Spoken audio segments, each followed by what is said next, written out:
Hello seventh class, कैसे हैं बेटा आप लोग। देखिए आज हम सेवन्थ क्लास के अंदर वीडियो नंबर 16 करेंगे चैप्टर 2 का।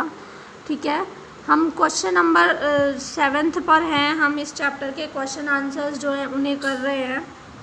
देखिए हम क्वेश्चन नंबर 7 पढ़ते हैं। उस कार्बोहाइड्रेट का नाम बताइए जिसका पाचन रूमिनेंट द्वारा किया जाता है, मानव द्वारा नहीं, और इसका कारण बताइए। मैंने आपको रूमिनेंट बताया था क्या होता है। रूमिनेंट कौन होते हैं? मवेशी या पालतू जानवर जो घास फूस चारा खाते हैं। तो ऐसी कौन सी चीज़ है जो इनमें पचती है और इंसान उसे नहीं पचा सकते? तो मैंने आपको बताया था बेटा, सेल्यूलोज एक ऐसा कार्बोहाइड्रेट होता है जिसका पाचन जो है वो इंसानों के अंदर नहीं होता। ठीक है, अब जानवरों में क्या होता है, जो छोटी आंत और बड़ी आंत होती है उसके बीच में एक थैली होती है, संरचना होती है, और भोजन का सेल्यूलोज जो होता है उसका पाचन इस थैली में जीवाणुओं द्वारा हो जाता है। लेकिन जो मनुष्य की आहार नाल होती है उसमें छोटी आंत और बड़ी आंत के बीच में कोई थैलीनुमा संरचना नहीं होती है और जीवाणु नहीं होते हैं, तो इसलिए हम सेल्यूलोज का पाचन जो है यहाँ पर नहीं कर सकते हैं। क्लियर। नेक्स्ट आप क्वेश्चन देखिए, क्वेश्चन नंबर 8 क्या है कि क्या कारण है कि हमें ग्लूकोज से ऊर्जा तुरंत प्राप्त होती है। कि हम बीमार होते हैं तो फटाक से हमें जो डॉक्टर है ना वो क्या लगा देता है, ग्लूकोज लगा देता है। तो ऐसा क्यों होता है, ऐसा कैसे होता है, तुरंत हमें अच्छा क्यों लगता है जब हमें ग्लूकोज चढ़ाई जाती है? तो देखिए जो ग्लूकोज होता है ना वो कार्बोहाइड्रेट का सबसे सरल रूप होता है, आसानी से विघटित हो जाता है और हमें ऊर्जा देता है, इसीलिए हमें ग्लूकोज से तुरंत ही ऊर्जा प्राप्त हो जाती है। क्लियर। इसमें 9th क्वेश्चन आप देखिए कि आहार नाल के कौन से भाग से कौन सी क्रिया होती है। ठीक है, पचे हुए भोजन का अवशोषण बेटा कहाँ होता है? देखिए छोटी आंत में होता है। कहाँ होता है? शुद्ध आंत में भोजन का अवशोषण। भोजन को चबाते हम कहाँ हैं? मुख गुहिका में, मुख में। जीवाणु कहाँ नष्ट होते हैं? जीवाणु आमाशय में नष्ट होते हैं क्योंकि HCl होता है। संपूर्ण पाचन भी कहाँ पे हो जाता है? छोटी आंत में हो जाता है। मल का निर्माण बड़ी आंत में होता है, और ध्यान रखिए बड़ी आंत में ही पानी का अवशोषण भी किया जाता है।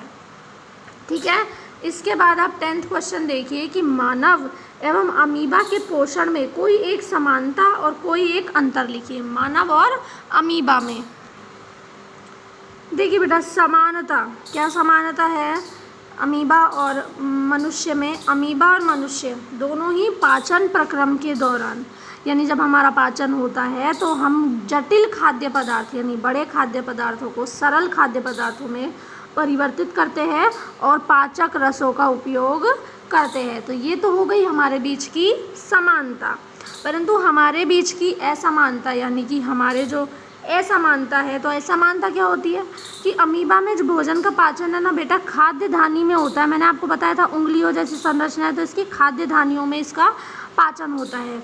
लेकिन मनुष्य का पाचन पूरी आहार नाल मैंने आपको पढ़ाई है, मुंह से लेकर के जो है बड़ी आंत तक आहार नाल होती है, उसमें हमारे भोजन का पाचन होता है और ये बहुत ही व्यवस्थित ढंग से होती है। क्लियर है।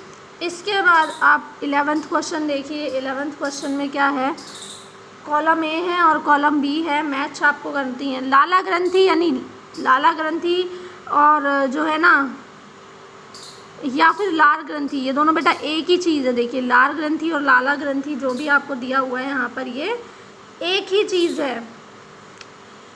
इसका जो है ना कोई दिक्कत वाली बात नहीं है, आपको ऐसा नहीं लगना चाहिए कि बहुत ज़्यादा दिक्कत है, इसमें कोई दिक्कत आपको नहीं आएगी।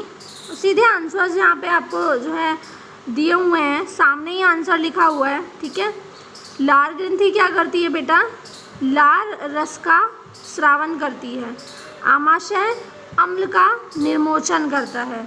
यकृत क्या करता है? पित्त रस को निकालता है, यकृत। मलाशय क्या करता है? बिना पचे भोजन का भंडारण करता है जिसे आपको बाहर निकालना है। छोटी आंत पूरा पाचन करती है, बड़ी आंत जल का अवशोषण करती है। ये काट दीजिए, ये एक्स्ट्रा में, ये वैसे ही है, गलत है, ये यहाँ से ही है। ठीक है, तो ये आपके जो है ना मैच करने की जगह आपको सीधे सीधे बुक में आंसर्स दे दिए हैं, तो आपको यहाँ पर कोई भी दिक्कत नहीं होनी चाहिए। ठीक है, इसके बाद नेक्स्ट आप देखिए पाचन तंत्र का चित्र मैं आपसे पहले भी कह चुकी हूँ, आपको CW के अंदर बनाना है, सारे नाम लिखने हैं और उसके बाद में आपको ये बनाना है ऊपर से नीचे तक पूरी आहार नाल। क्वेश्चन नंबर 13 देखिए, क्या हम केवल हरी सब्जियों और घास का भोजन कर जीवन निर्वाह कर सकते हैं? क्या ऐसा हो सकता है? बिल्कुल नहीं हो सकता, क्योंकि बेटा हम हरी सब्जी और घास का भोजन करके जीवन नहीं काट सकते, क्योंकि हरी सब्जियों में ना विटामिन और खनिज लवण होते हैं, उनका तो हम प्रयोग कर लेंगे, लेकिन इसमें एक और चीज़ होती है, वो क्या है? सेल्यूलोज। और आपको मैंने बताया कि सेल्यूलोज एक कार्बोहाइड्रेट है जिसका हम पाचन ही नहीं कर सकते, ठीक है। तो इसलिए हमें सिर्फ हरी सब्जियां खाने से सारे के सारे पोषक तत्व मिलेंगे नहीं, और सारे पोषक तत्व हमारे जीने के लिए ज़रूरी हैं, इसलिए हम सिर्फ घास खा करके तो ज़िंदा नहीं रह सकते हैं। क्लियर हो गई है ये चीज़ आपके लिए? आपका ये चैप्टर यहाँ पर ख़त्म होता है। आपको CW के अंदर इसका पूरा का पूरा वर्क करके कंप्लीट रखना है और इसे अच्छे से याद करना है। Thank you.